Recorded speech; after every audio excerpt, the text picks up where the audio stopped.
Fundamental Unit of Life, Class 9, Biology, Unicellular Organisms and Multicellular Organisms.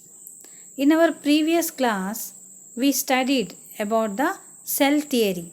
So, cell theory is all about the basic idea of cells based on the discovery of Robert Hooke, Leeuwenhoek and many other scientists.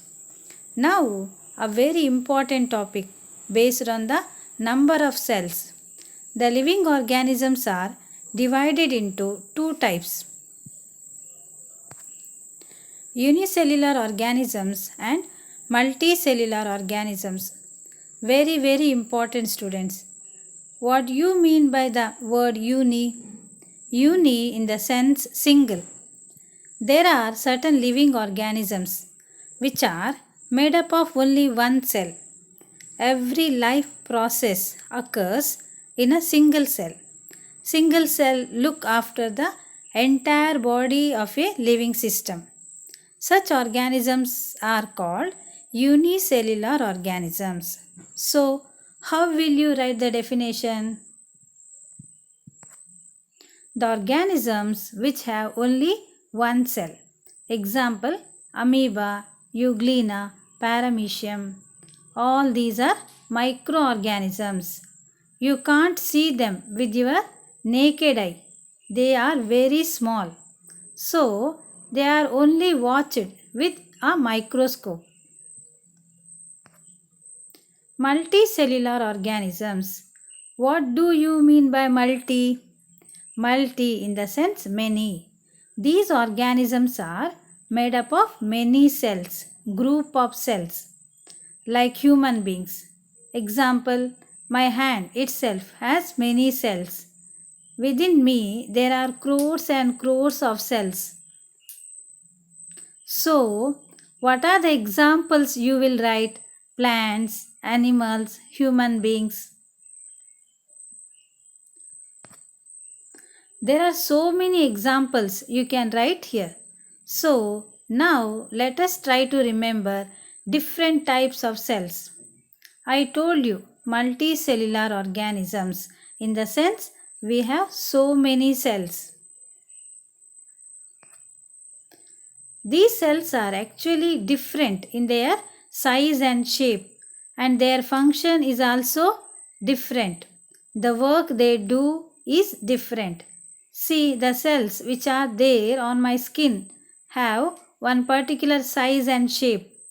What is their function? To protect me from the environment, isn't it? My heart. Heart is made up of so many cells.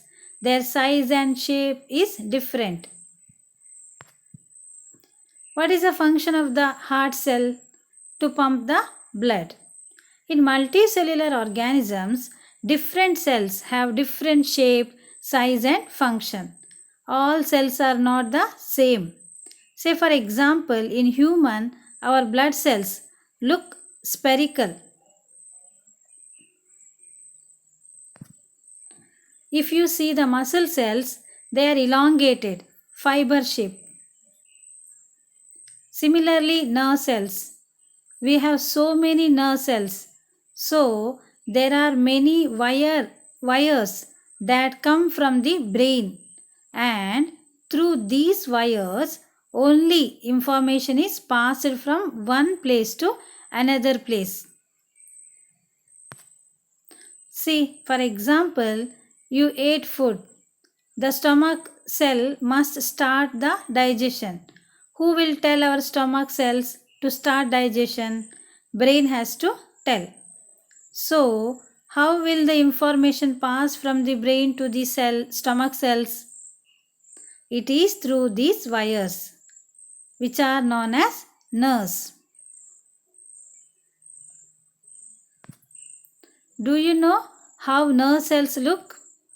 Star shaped. You can see in the image below.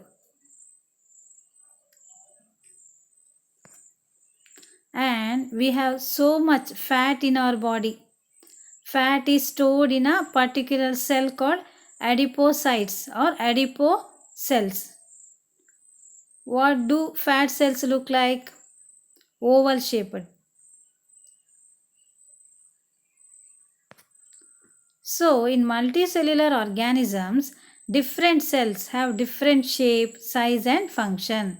So, this is about the multicellular organisms you have to remember.